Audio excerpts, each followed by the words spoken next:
Hey everybody, welcome back. Tyler Erlin here. Now, I am a professional concept artist and illustrator, and in this video, we're going to do an ask me anything and ask us anything, because I have my special friend and guest over here this episode, Jessica Levi. She comes from a fine art and illustration background and does imaginative realism. So her work on the surface anyway is, and of course with purpose, is very different from my own, and I think this is a perfect person to kind of pair up, as you know, she has over 15 years experience as well. So we're going to answer the same set of questions that you guys asked us over in the community tab, and you're going to see two very different perspectives coming at the same set of questions. So I think there's going to be a lot to take away here for a lot of you, no matter whether you want to be an illustrator, maybe like a fine artist to some capacity, or get into concept design. There'll be something here for you.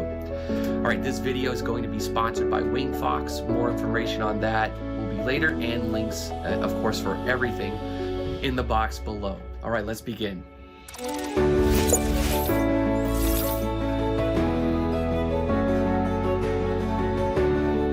Let's do this. Alright, hey guys, we're doing a special Ask Us Anything episode. We posted, what was it, a week or two ago? Sometime in there. Yeah, a thread on the community to just drop us questions. Jessica's primarily an independent illustrator. I come from the concept design side of things. A lot of you are, of course, familiar with me. I'm going to roll some of Jessica's work on the side. She does the challenges with me as well. And we're just going to go through and take turns answering your questions on this nice Saturday night. And we have some mojitos to go with that. So thank you for joining. So the first question came in, and Filmclat, right, is wondering about color temperature regarding muddy colors, right? So a lot of teachers mention cool light equals warm shadows, and then the opposite, right? And in many cases that rule doesn't apply, he says, or they or she, I'm not sure. But you know, what's your take on avoiding muddy colors? Do you want to start, or do you want me to start? Either way, I would say that it does apply in many cases. That in general, you do want to stick to cool light, warm shadows, or vice versa, warm light, cool shadows. And desaturation is your friend. A lot of times when you're thinking of warm and cool, it doesn't necessarily have to be completely opposite colors on the color wheel. It can go towards a more desaturated version, and by pulling some of the saturation out, by making it more gray, it shifts the color temperature away from the color that you're moving away from. And then also another trick that I heard actually from Greg Manchez, that in the real deep shadows, a lot of times he likes to go back to the temperature of the light source, and it actually creates a little extra pop that you don't get with that. You know, just the opposite temperature. But that's just for like the really deep ones, to add a little contrast in there. Color's complex, right? Yeah. I do that too. I don't know in what cases, in the many cases you're talking about where the rule doesn't apply. 90% of the time I say it's good for that, because like if you have warm on warm and cool on cool, it'll equal something extremely monochromatic or something very flat. All right. You were saying about color? Oh, okay. So one other thing I wanted to say is, like, you think of it in a common sense sort of way, is that the light source is revealing the color, and without that light source, you can't see the color or the saturation. And so the absence of that light source in the shadow areas, if that light source is warm, you have an absence of that warm hue affecting things. So if you think about it in common sense, it makes sense when you want to create that transition. Yeah. And then another thing also to consider is just saturation. It's a big one. Yeah, and when you think about light and shadow areas, they have the most saturation in the mid-range. As soon as you go towards white and go towards black, you lose saturation, which is why you get that saturation banding right along the line where the midtones, yeah. halftones, midtones, whatever you want to call them. Yeah, especially as it transitions into the shadow, you're going to get the richest saturations right around that point. And so controlling saturation will also help with the temperature transitions. It's the meta game of it, right? The meta game. And now, everybody, I'd just like to take a few minutes to tell you about this video's sponsor, Wingfox. Today, they'd like me to tell you about their new Advanced Environment Design course with renowned instructor Histro Chukov. Now, he's great because he's got a lot of high-end clients ranging from Disney, Fox, and Marvel. He has a lot of experience, and in this course he's going to specifically show you the process he uses for keyframe art that he uses on movies and games. What's great about this course is that it covers the important fundamentals like color, value, and composition, and how to take those ideas and to fully realize them inside of Blender, taking full advantage of the free 3D software. My favorite part kind of comes a little later on when he shows his painting process within Photoshop itself. Of course, with this course, you get all the project files, the shortcuts, the 3D assets that he builds. It's just an all-around great course for beginner to intermediates to figure out how to get into both environment design and keyframe art. So be sure to check it out. The links below, over at wingfox.com. All right, next question. That was a great one, by the way. What do you do when you're under pressure and no good ideas come to you? And they'd love to hear, and they feel like they always have to compromise on quality for speed, and they'd love to hear our thoughts on that subject. So for the most part, I feel like I have the opposite problem. I have an overabundance of ideas rather than no ideas, and it often is like which ones actually get created versus all the others. But I do find that when there's a tight deadline or there's something that's adding a lot of pressure, it's harder to be creative for me. And even though I have, hundreds of ideas and not enough time to paint everything that I want to paint, a lot of times when I feel that pressure, it kind of shuts me down creatively. And so it really is about being able to kind of shut off all of that external pressure and center yourself, like kind of get back to your zone, like your home base where you feel comfortable creating from. Yeah, you got to be in the creative zone, or it's gonna, like, if I'm not in the mood or if I'm too tired to work, I won't work. Like, I have to be there for the work for me to like create anything good. Like, if I have the intent, let's say I'm gonna sit down for an evening, I'm gonna do a painting or whatever, and my mind just gets mentally distracted with something else. Could be a video game, could be working out. Like, if my mind isn't invested in it, I'm not gonna try to convince myself that I have to. I'll literally just come back and do it after. I have to get whatever's in my system out of my system, so the work will have the best focus. And that's why I work in really short intervals, and I just bang it out.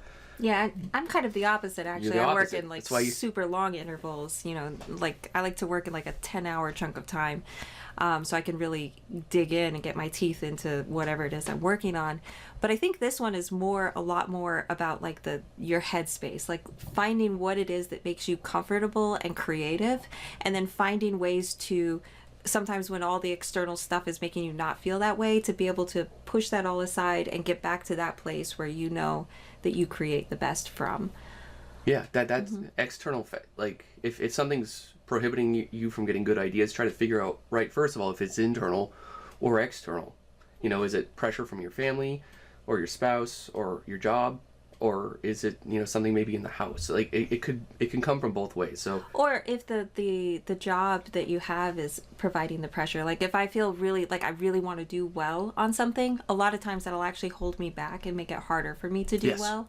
And so it's like you almost have to find a way to trick your brain and be like, I'm not doing this for that, I'm doing it for myself. If I was creating this for myself, what do I want it to be? And to really tap into that.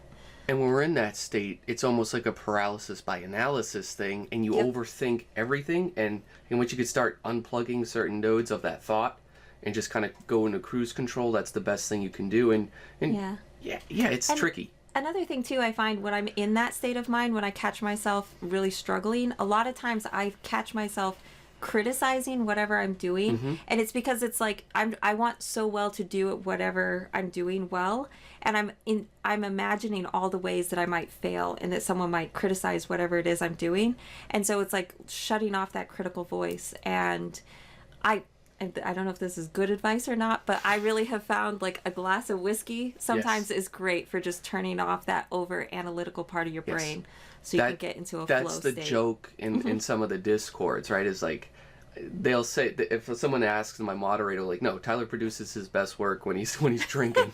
Like, it's true. And to an extent, I play my best video games in that, because I stop second guessing everything and just go pure on instinct. And to the detriment of drunks, right? Like, that's why they get into trouble, because their filters come off, and then you just start spewing whatever's on your mind, and you're like, oh, And it's definitely a balance too. Like you Yeah. don't want to get drunk every night. You don't want to get drunk like you don't want to get to that point where you're drunk. But sometimes just something that could just get you into that comfortable Vice, state you know, again. whatever it is. Yep. Could be a stuffed animal, could be a pet, could be a collectible maybe. Whatever it is, like we're all wired so differently. You just gotta get, the more you know yourself, the more ultimately you'll be able to work around it. The longer you're doing it. Yeah, and when you find that space that you're comfortable creating in, the ideas will come. I had that issue last year, and that's why I completely redid my office, because it was external factors that just were like overwhelming me. And not that there was a shortage of ideas, I just was feeling more anxiety than I wanted to when I was creating, and I want to just chill out, you know, get in the vibe.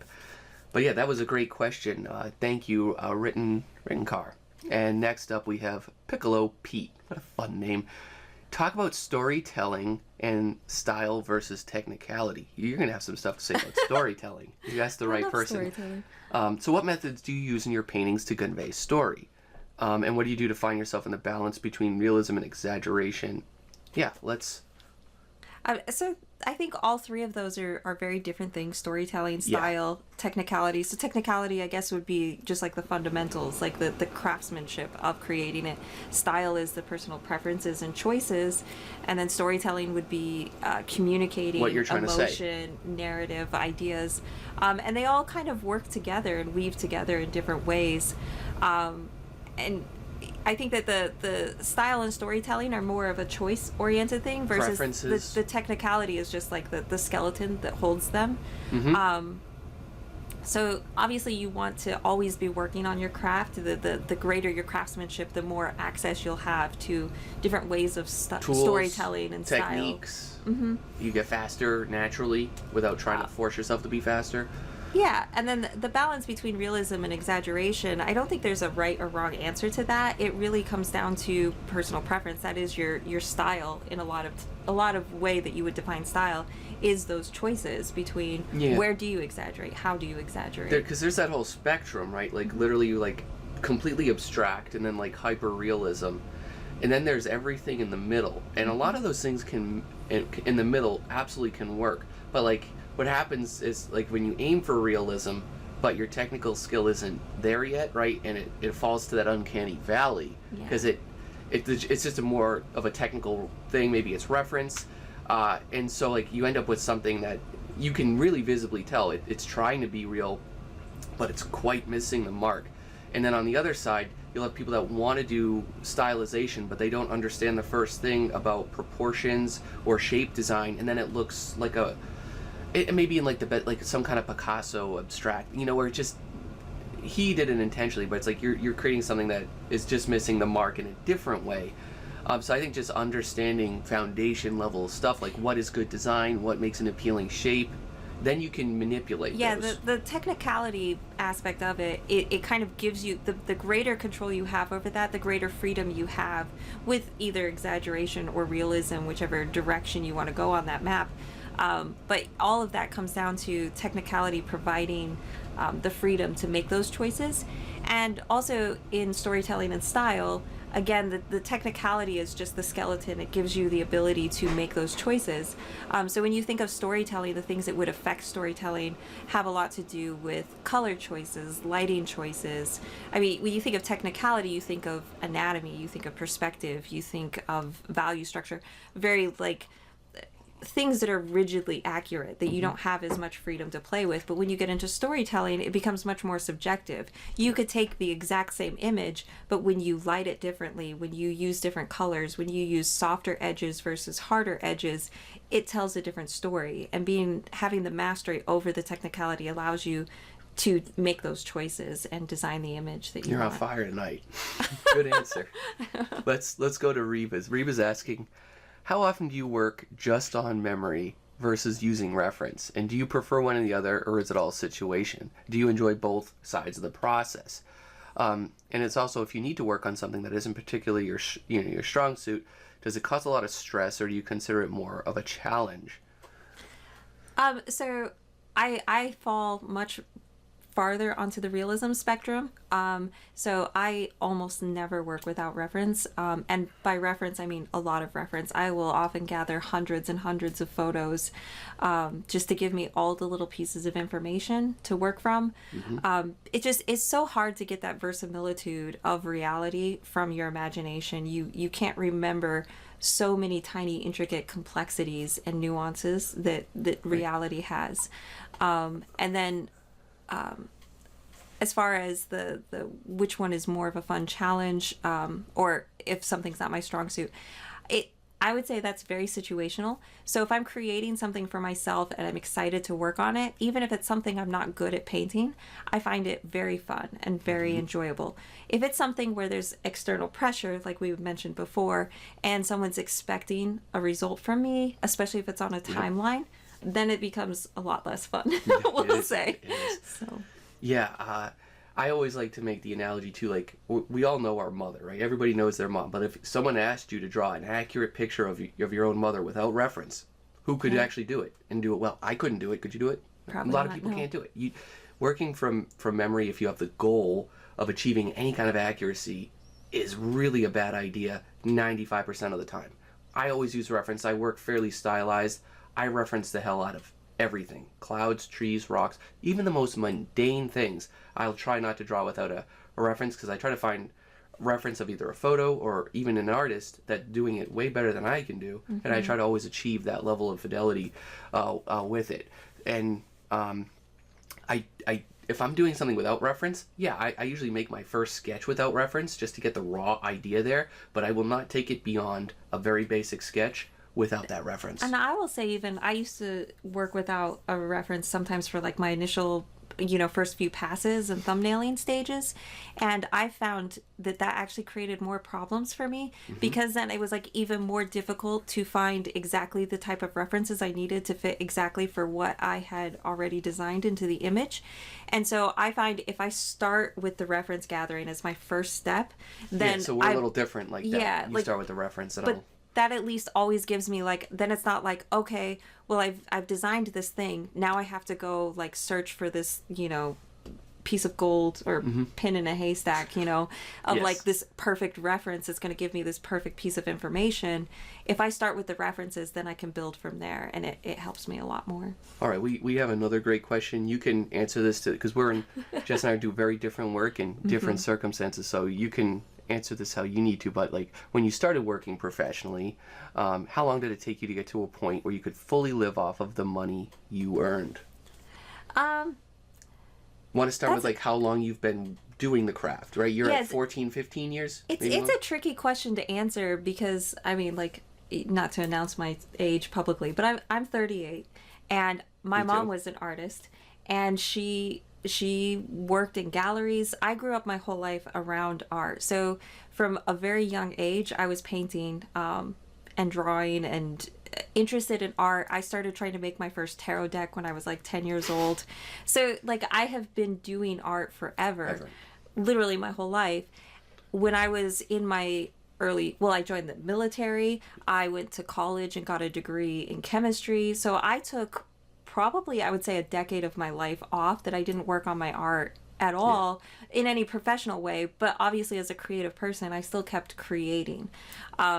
Probably about 6 or 7 years ago, whenever I graduated from college and decided that even though I had a chemistry degree, I didn't want to do chemistry. I wanted to do art. Good move. I think so. Good move. But then I was like, okay, I need to think about how to actually turn this into a profession. And so that was when I started taking my art seriously in a different way. Instead of it just being something I do because it's what I do, it became, how do I turn this into something that I can create value for everyone around me, that they'll find value in my work as well. So I've been working probably 6 or 7 years since I graduated on that.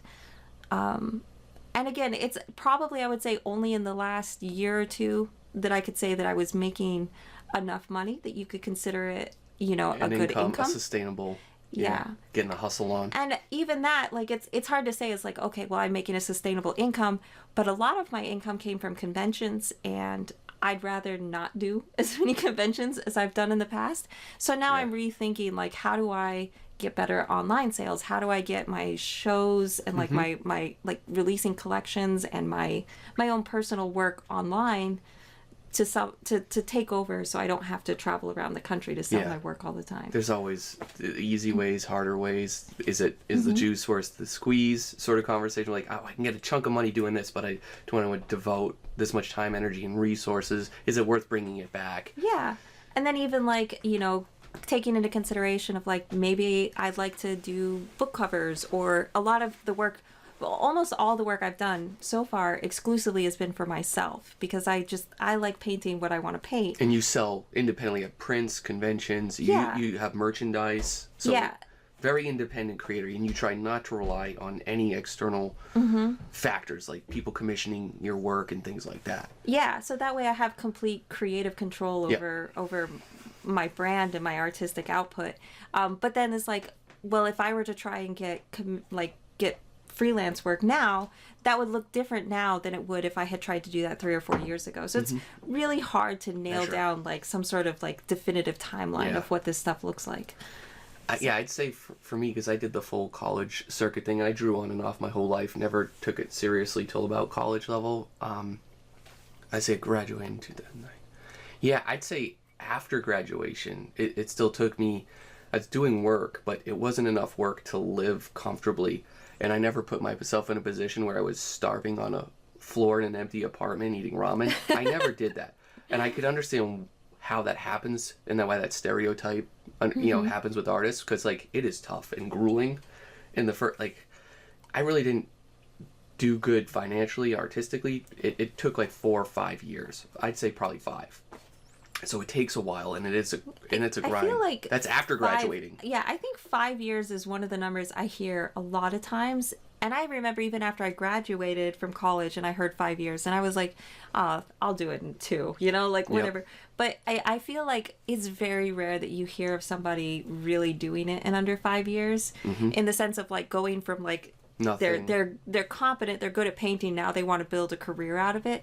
It does take years to build up that level. And it will be different nowadays too. There's a lot more resources, and there's a lot more specific fields. Like for a junior artist that is dead set on being like a concept designer, for example, if they take the right classes, they impress the right instructors, they take the right mentorships, they can get kind of plugged through and fast-tracked that whole process a lot faster than someone completely going out of the blue on their own.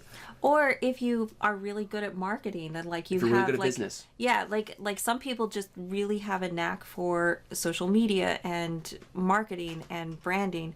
And so if you have some of these, supplementary skill sets, a lot of times that could help. Yes. Your social skills, expedite the business process. skills. Art is one pillar of the skills, right? I have videos on that.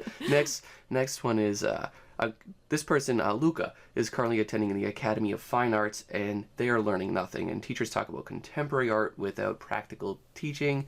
Should I take some courses instead, or is this bachelor's degree really important? Ooh, that's a loaded question for me.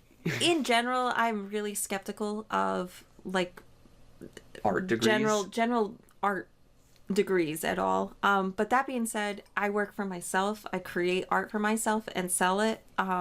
So working in the industry isn't something I have as much experience of, but from all of the other people that I've talked to, and a lot of people that are interested in some of the industries or work in some of the other industries, I can think of very few times I've ever heard anyone speak positively of an art degree and its value in their career. I just paid mine off last month, right? You guys may have seen in the video, some of you, that was 20 years of debt, almost. It was like 18 actually.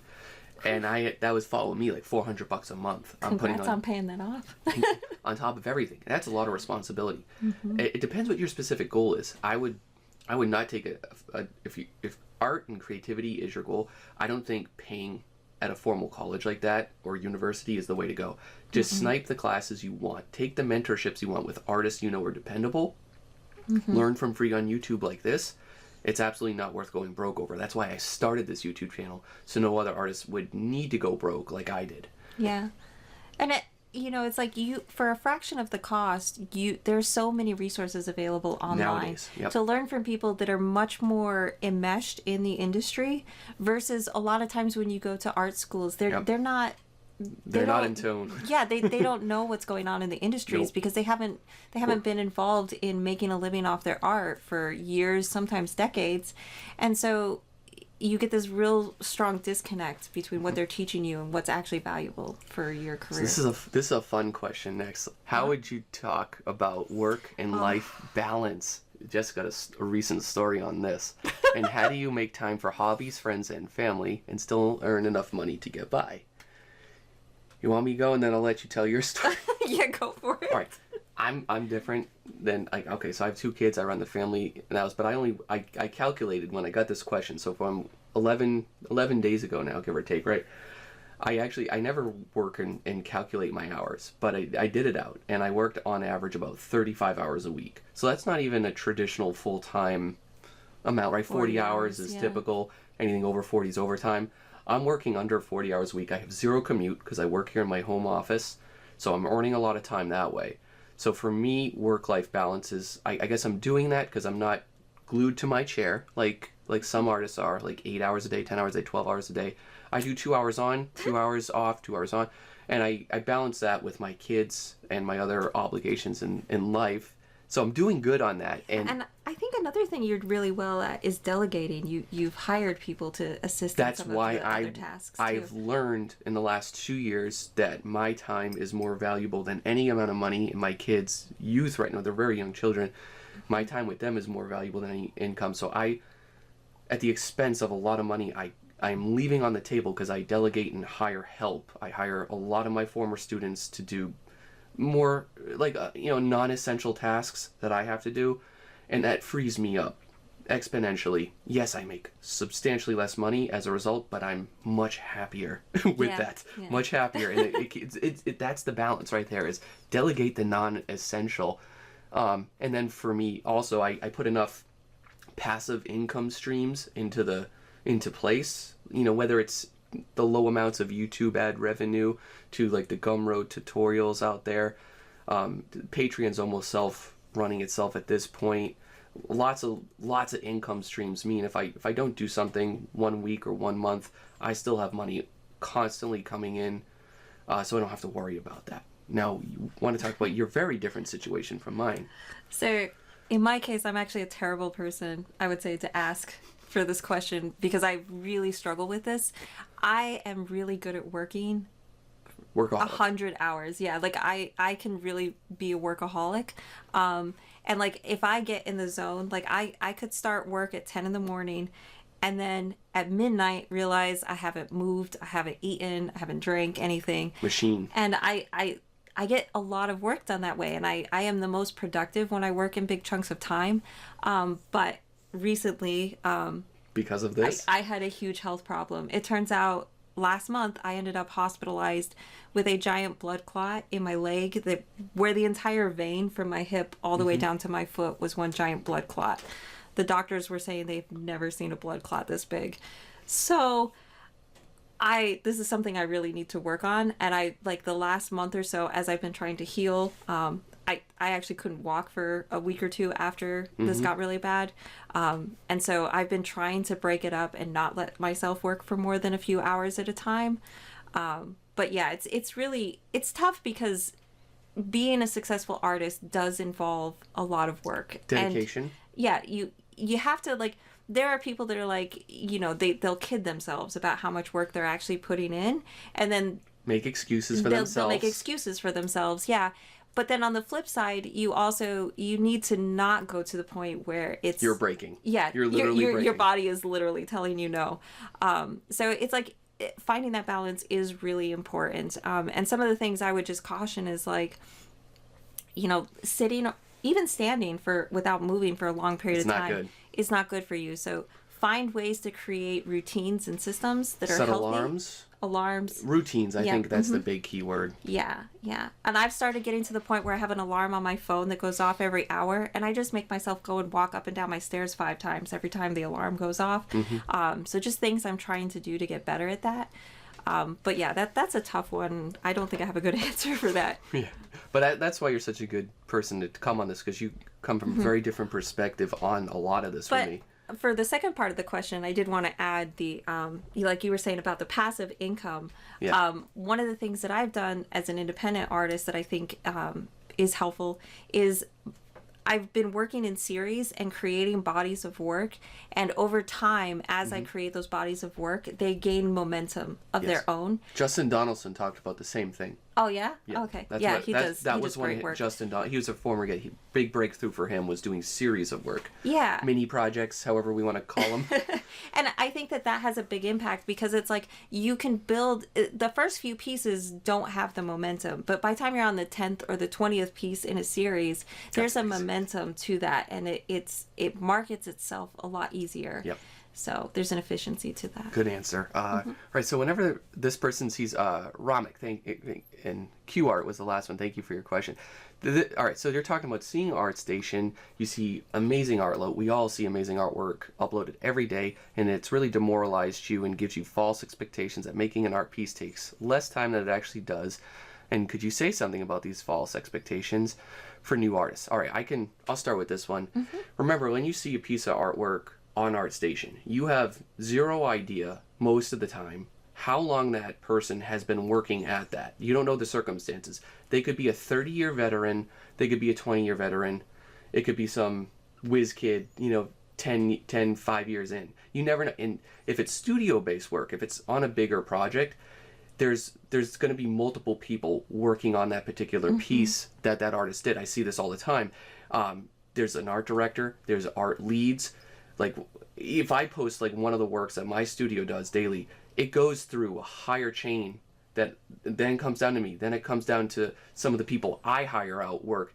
And even though my studio will produce a work, sometimes as many as 3 or 4 of us has touched it in some sort of way that worked on it, and we're just passing it off to the company that we're doing it for. So some of the art that you see up there may be a collaborative effort between as many as like 5 or 6 people. You'd never know that. You'd never know. Like, I've been working on stuff for 13 years, and it's really hard to objectively measure what you're doing at 1 or 2 years into this as a singular person against basically a workhorse of experience, like an experienced team. And it isn't fair. But just going in like, okay, like this is what the situation could be. And that's just kind of, making it a little bit more real for yourself. Because, I mean, I still go on ArtStation every day, and I'm like, yeah, this is amazing. It absolutely feebles me with the amazing work on there. But it's like, you know what? With enough time, I could do that, or I could reverse engineer it. You just have to have confidence and break things down into smaller chunks and realize it's obtainable.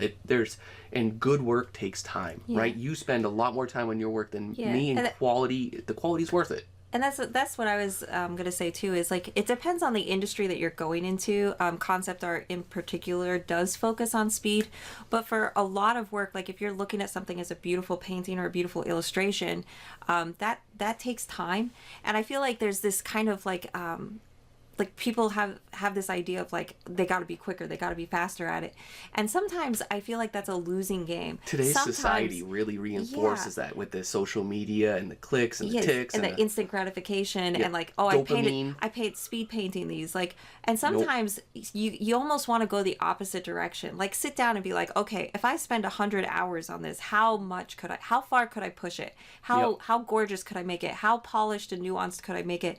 And I think there's value to be had in that isn't very popular anymore. I agree. And it's sometimes, like, particularly for me creating illustrations, my hope is that the illustrations that I'm creating now, or even ones that I created a few years ago, that I'll be selling them for 10 or 20 or 30 years to come.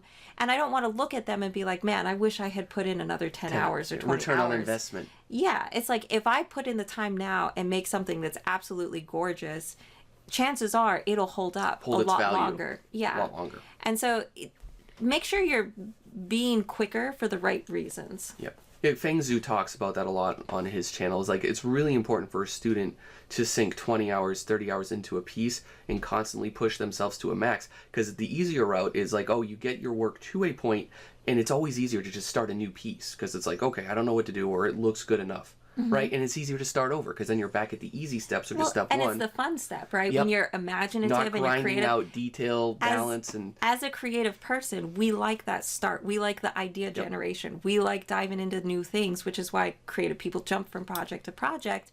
And sometimes sitting there and working through the hard steps and the discipline of, the 60th hour, the 70th hour, It's not when you're easy. sick of looking at it, that discipline can get you really far. this is a great question to kind of tie into this from Toter here.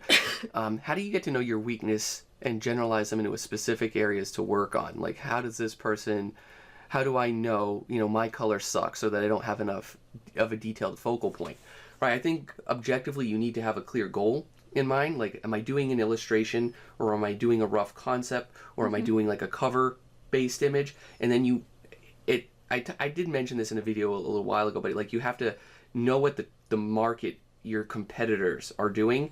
And like, if it's the same genre, same style, you just really objectively have to compare it to that and analyze, like, what are they doing versus what am I not doing? Like, are these colors working? And like, ask you, why are these colors working? And you could break down and reverse engineer the color schemes. Same with detail. Like, and I do that with students' work all the time because I don't have the time, even on one-on-one sessions, to show like, this is what 60 hours of detail on this head is. I'll take a student's work. I'm like, okay, this is what your goal is. You're right here.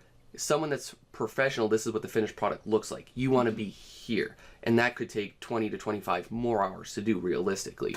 But for me, it's always been comparing against successfully proven. Yeah. You need that precedent. So the first thing I think of to answer this question is you need outside opinions. Feedback is really important. And seeking out Community. feedback, either from community or mentors, people that can look at your work and give you constructive criticism and tell you what areas you need work on. But sometimes you'll have an idea. Like for me, when I was a younger artist, I knew that I really struggled with composition and value. And so like, I took a year and just focused on composition and really got good at it to the point where I feel like that's actually one of my strongest points as an artist now. And like, value structure, again, I really struggled with. And I started to realize it was something that I consistently heard in feedback that I got, that there was a problem with the value structure. And again, I took a year and just focused on that and learned to do it in a much more Focused on the weakness. Yeah. And by doing so, what was my weakness soon became my strength. And so every time I found a major overarching weakness like that, it's actually exciting because I know that with enough time, that's actually going to become my strength. You can work it out.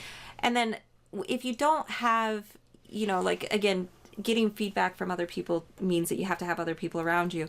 And sometimes you just don't have access to that. One of the things that is really good advice that I've heard a lot of times from a lot of different people is to take your work and print it out and, make like a little board of a lot of art that you look up to or admire, or that you're trying to emulate, or that you want your art to fit into. And then put your art in that spread in the middle of it. And how does it stand out? How does it stand out? What is the thing that makes it so it doesn't blend into the rest of those images? Mm-hmm. And by analyzing it in that way, it can help you figure out what your weaknesses are, and then you can devote the time to fix them.